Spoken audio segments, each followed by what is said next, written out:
Hello, everyone, and welcome to our weekly 30-minute webinar. My name is John Deline, a systems engineer here at Verify, and I'll be your host for today's session.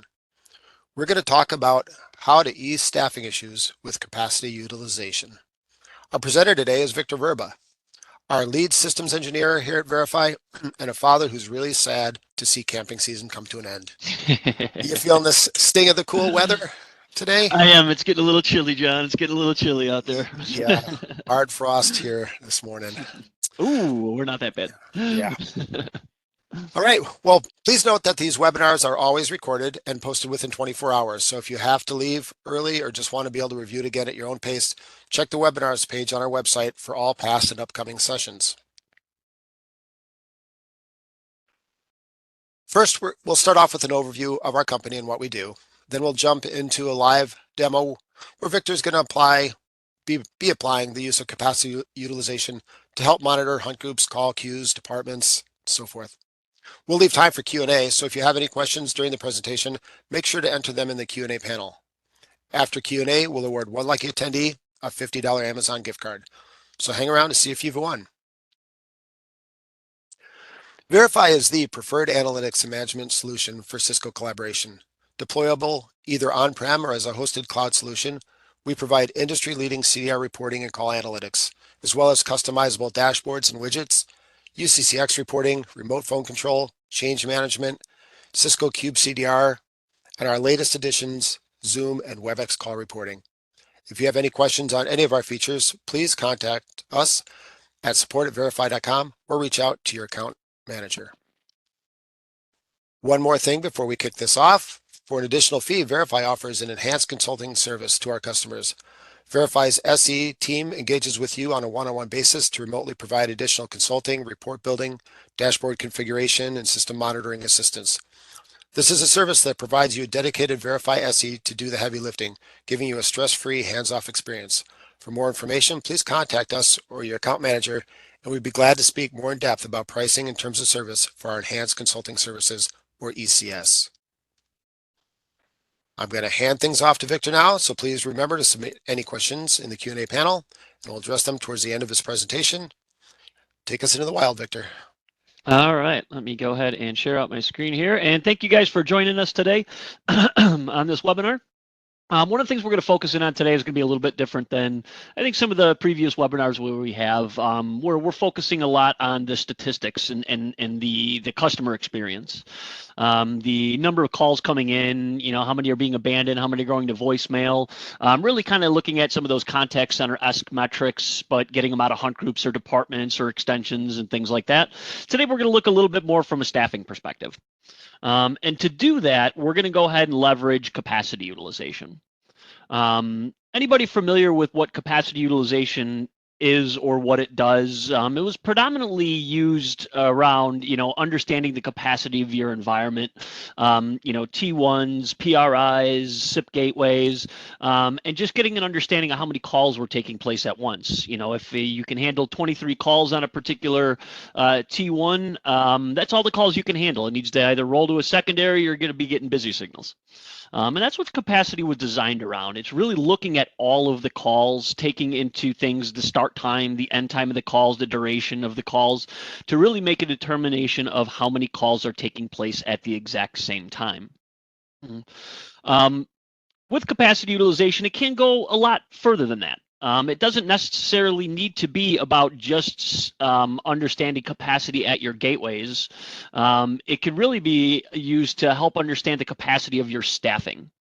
So what we're going to explore today is how we leverage the capacity utilization to take a look at the amount of calls you have taking place, but not necessarily just the volume of calls. How many calls are taking place at the exact same time?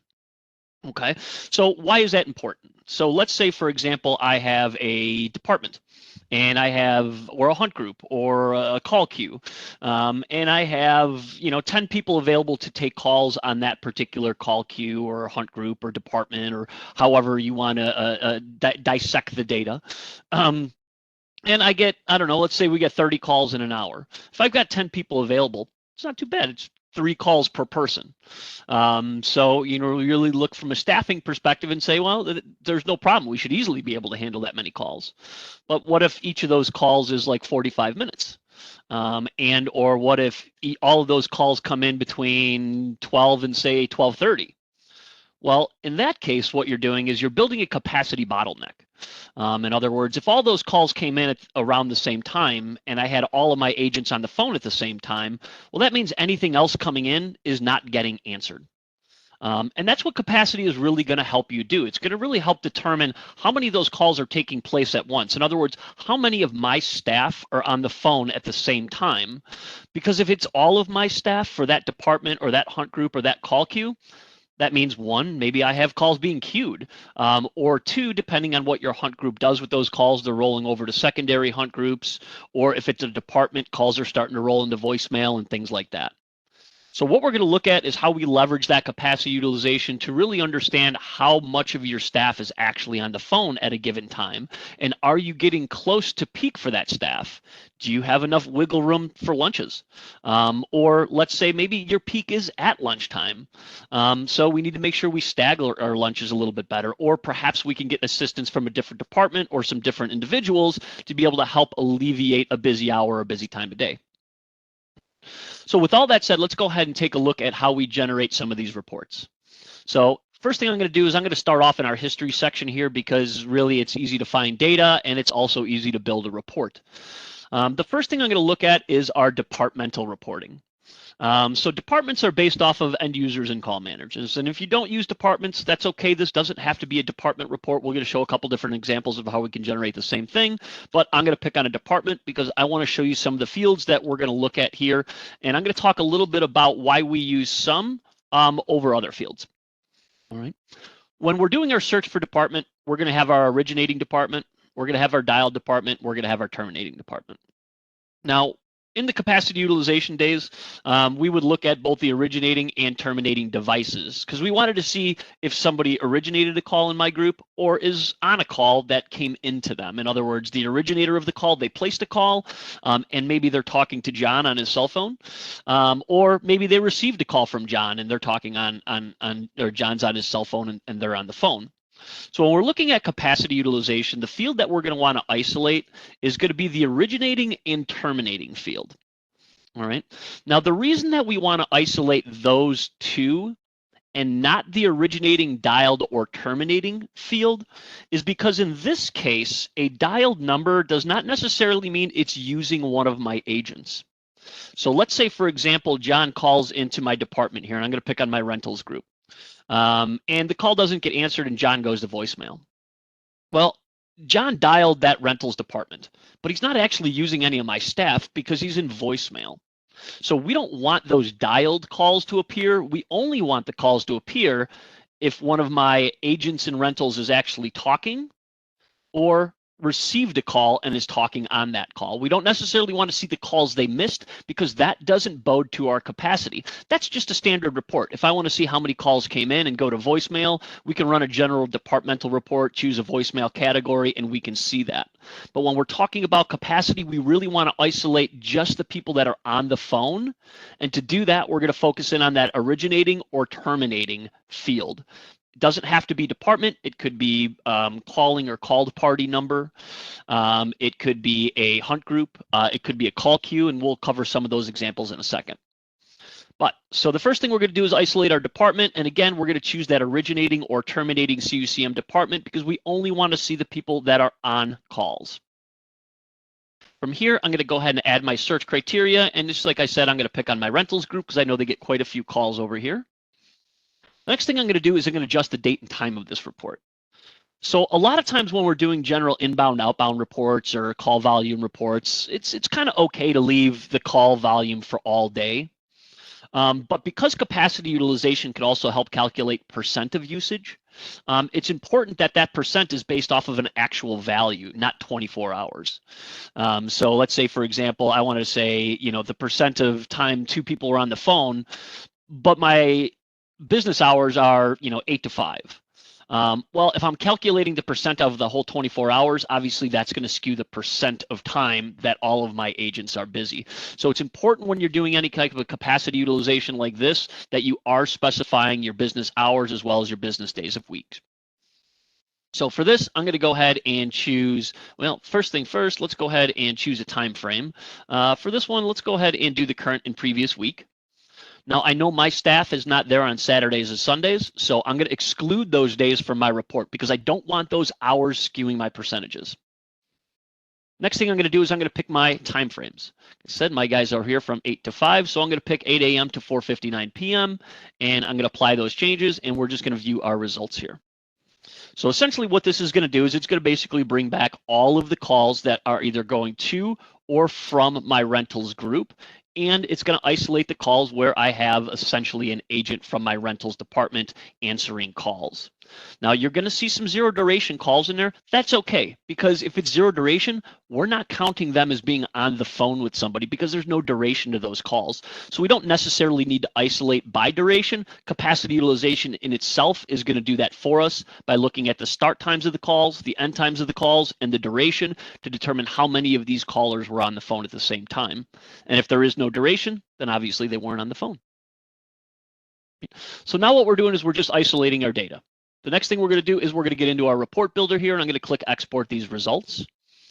Now, in our report here, yes, we can add total counts, average call duration, total call duration, abandonment counts, voicemail counts, and things like that, and see high-level overview of the call flow and the customer experience. But in this case, we're really focused on one thing, and that's really trying to isolate how many of my agents are on the phone at the same time. Now, again, in my rentals group, I've got 10 people that are available to take calls. I don't need to see all of this. I have other reports that have all of this. Yes, you could leave it on, but again, not necessarily the purpose of this report or this session here. So what I'm going to do is I'm going to turn off my search set summary, and I'm going to go ahead and toggle these two guys on right here. This is going to show total concurrent activity chart, and this is going to give us a concurrent activity table that's going to tell us how many callers we've had on the phone at the exact same time, and the percent of time during my business hours that that's actually taking place. Right? So that's it. I'm just going to toggle those guys on, toggle that guy off.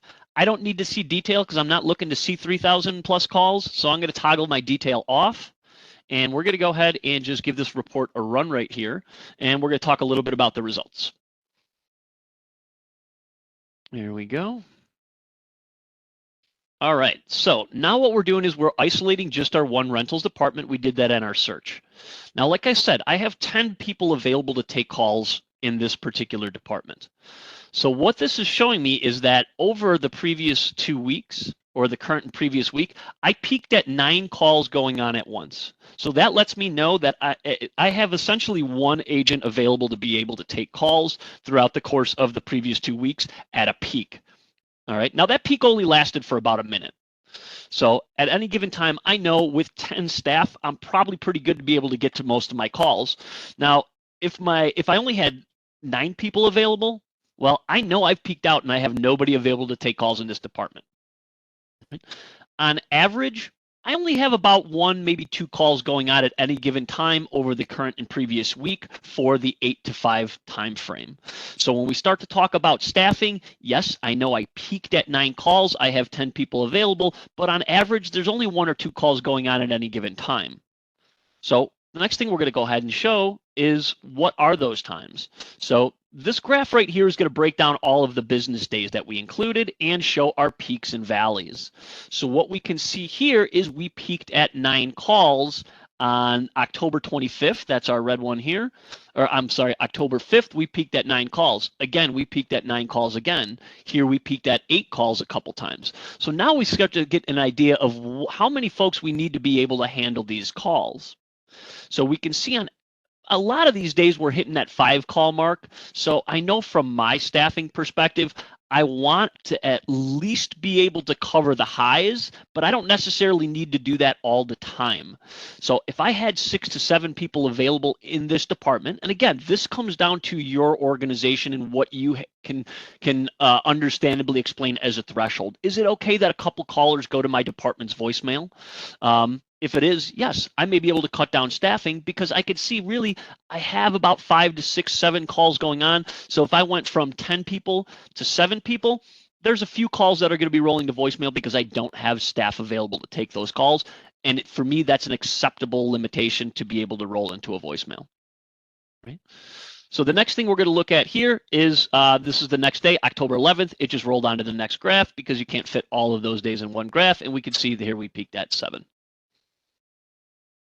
Next thing I'm looking at over here is a current activity table, and these are the percentages I was talking about. And this is why it's important to make sure that you have your dates and times properly associated.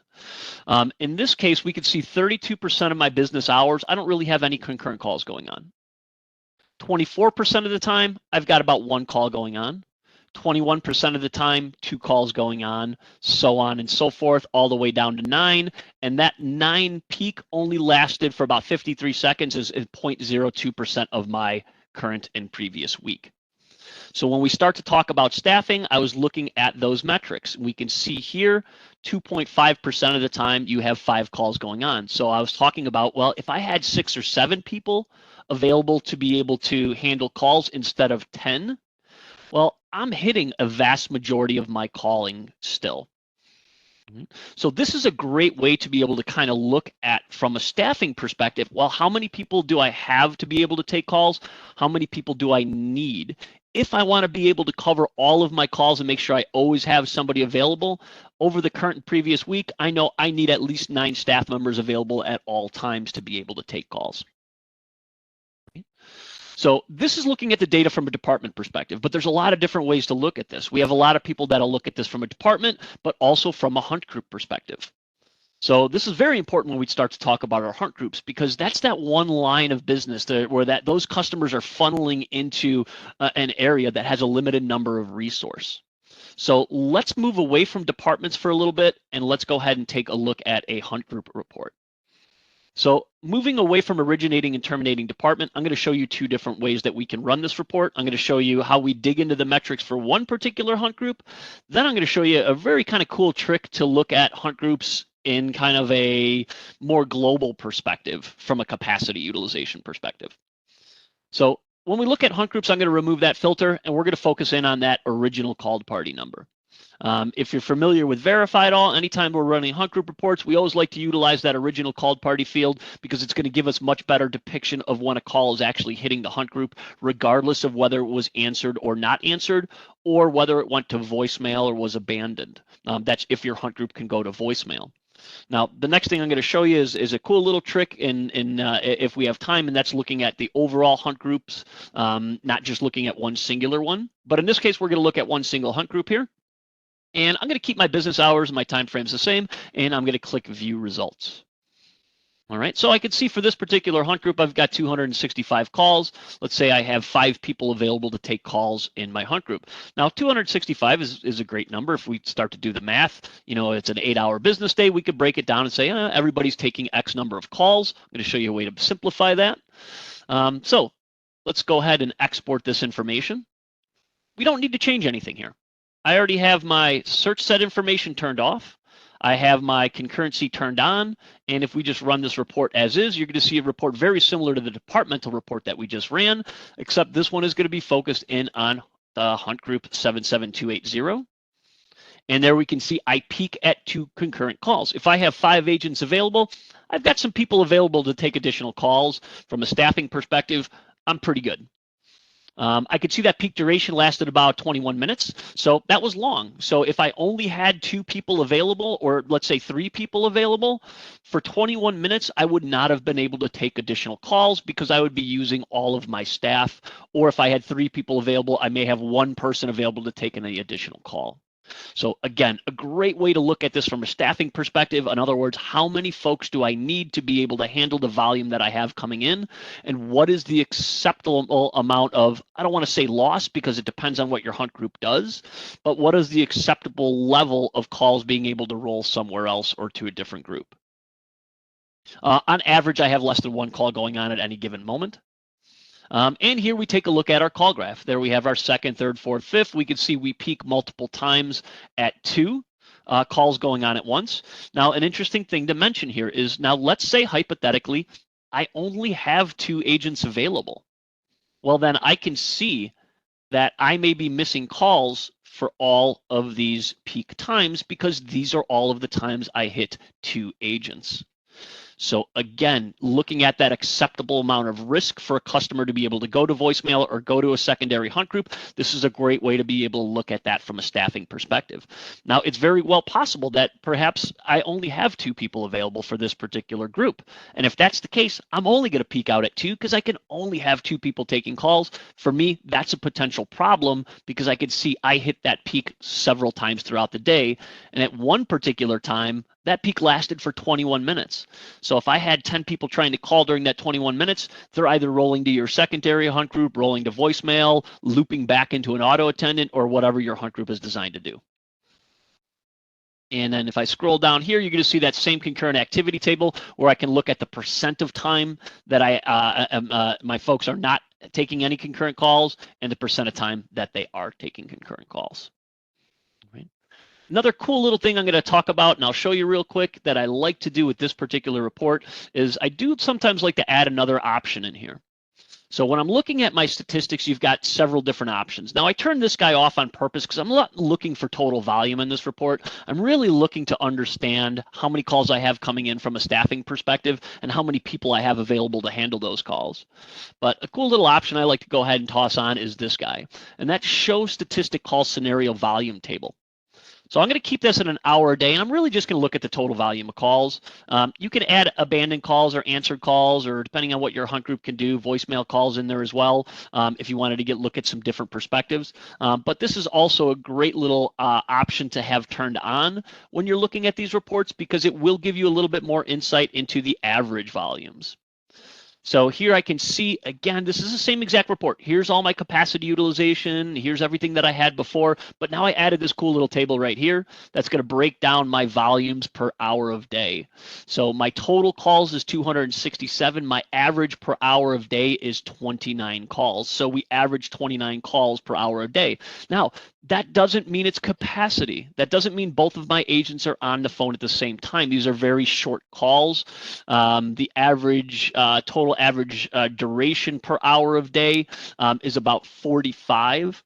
My low per hour, my high per hour. Now, this is total volume looking at the calls for the total week. So here we look at our answered counts, our abandoned counts, and our voicemail counts, and we can start to see some of our average call volumes here where my voicemail volume, my answered call volume, and I really don't have any abandoned call volume because those calls are abandoned, but I can see that I abandoned 3 calls. So the great thing about this is, again, essentially what we're looking at is one, the amount of calls you have taking place. So I know I have at least 2 calls taking place. I know I have to have at least 2 agents. And these are the total volume of calls taking place. Again, it doesn't necessarily mean that all those agents are on the phone at the same time. It essentially means that a call can come in, maybe it lasts a minute, maybe it lasts 2 minutes, and then the next call comes in, and the next call comes in. Essentially what capacity utilization is telling you, hey, this is how many people you have to be able to take calls to handle all your calls. This guy here is basically just letting you know your total volume of calls and what the average duration of those calls is going to go ahead and be. All right, so this is a perfect example here where my average duration is 1 minute and 33 seconds. My average count per hour a day is 30. So when I do the math here, so I'm right around the 45 to 50 minute mark of calls taking place. But again, they're not taking place at the same time.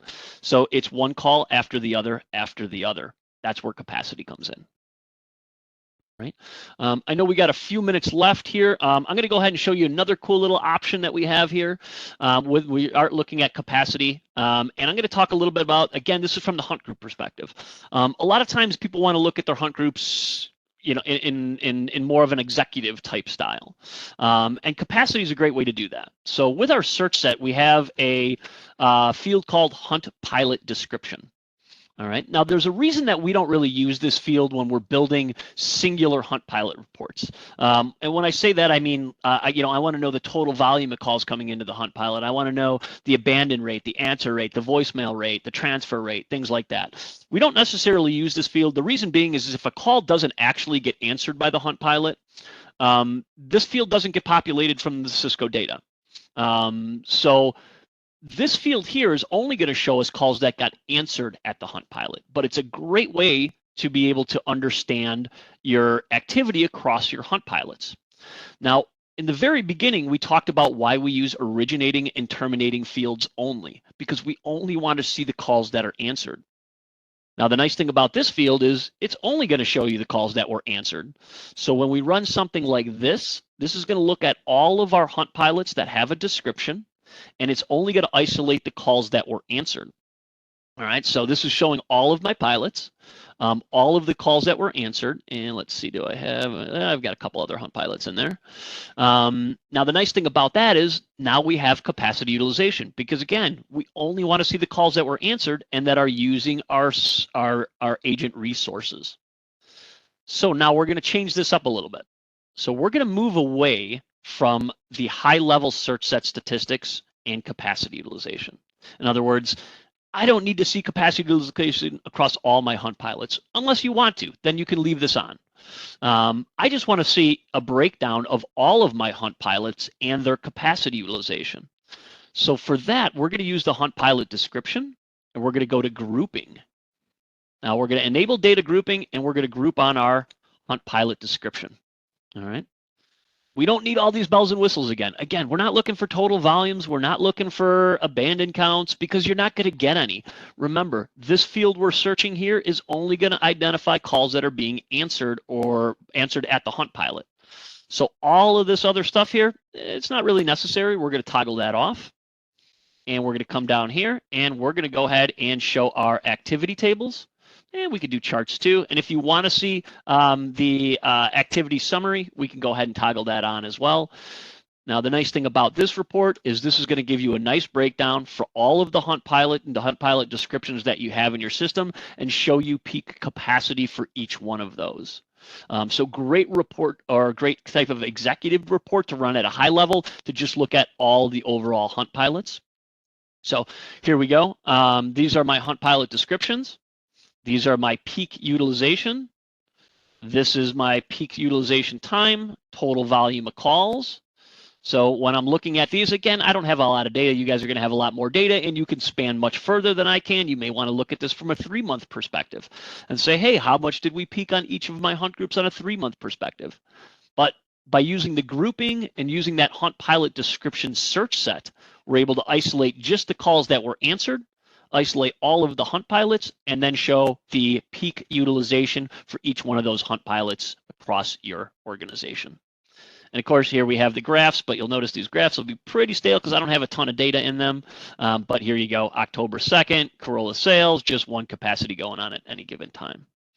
All right, and I know we are just about out of time. I'm going to show you one more very important one that we have a ton of customers coming to us and asking for, and that is, hey, yes, we use hunt groups. We actually use native call queuing. Can you tell me how many calls were in my queue? We do have one question. Make sure you leave go time. ahead. The one question came in early on about a reason why you would set the time of day to 4:59 rather than 5 p.m. Because if I set it to 5:50 or 5 p.m., it's going to give me the whole 5 o'clock hour. I don't want till 5 o'clock. 4:59 is the last time that we are going to be available. You could set it to 5, you could set it to 5:01, and that's okay. What that's going to do is on your graphs, it's going to create a 5 o'clock hour, so you're always going to have an empty hour here at the end. It would also include the 1 or 2 minutes worth of stats too, should there have been any calls. If you did it to like 5:01, yeah, or 5:02 or something like that, yep, it would. When your business hours end at 5, you don't expect anybody to be on the call at 5 o'clock. This will go all the way up until 4:59. If I set it to 5 o'clock, I'm going to have a blank 5 o'clock to 6 o'clock hour here. So it's aesthetics. Right. Last one I'm going to go ahead and show you here real quick, and that is native call queuing. We always get a ton of people that ask us, hey, can you tell me how we are looking from a queue perspective? So this particular hunt group right here is using native call queuing. Anytime a call goes to a call queue, it has a very specific dialing pattern and a very specific device name. The device name is going to be parking lot D. I think it's parking D lot, something like that. You'll see it in your data, don't worry. But it also has a very distinct dialing pattern. So when I say my original called party number is my hunt group, and my final called party number is this C00, these are going to be all the calls getting parked or queued in my hunt group. Let's see, I thought I had some. I need to do starts with here. There we go. These are all the calls that went queued. This is the duration of how long those guys were in the queue. Now, going back to what we've been talking about the whole time, now these are all the calls that got into my queue and the times that we have them. So if I wanted to say, see, hey, how many of my calls were in my queue and how many were in my queue at the most, I can run a capacity utilization by turning those guys back on. And essentially what I have here is I peaked at just one call in the queue, and that call was in the queue for 2 minutes and 27 seconds. So this is a great way to say, hey, is my queue getting overloaded for my hunt groups or my native call queuing environment? So let's say I have 5 agents and I have 5 agents on the phone at the same time. How many calls are in the queue at that given time? This is a great way to be able to identify that. All right. John, with that said, I know I am just right at the top of the hour. Any other questions that I can answer here? Nope, no other questions came in. Fantastic information this week. Fine job, and I learned something too. So, No, there you go. Thank you, sir. all right, let me go ahead and share out my Yep. screen there. All right, so no more Q&A. It's time for us to announce this week's winner of the $50 Amazon gift card, Charles Goldsmith. Congratulations, Charles, and your account manager will be reaching out to you to get that in your possession. All right. Thanks again to each of you who attended today. We appreciate that you made time in your busy schedules to join us. Our next session will be on October 18th, when Matt and Brian will demonstrate how to isolate and report inbound, outbound, and internal calls on the Zoom platform. Thanks, everyone. We look forward to next time. Bye for now. Thank you.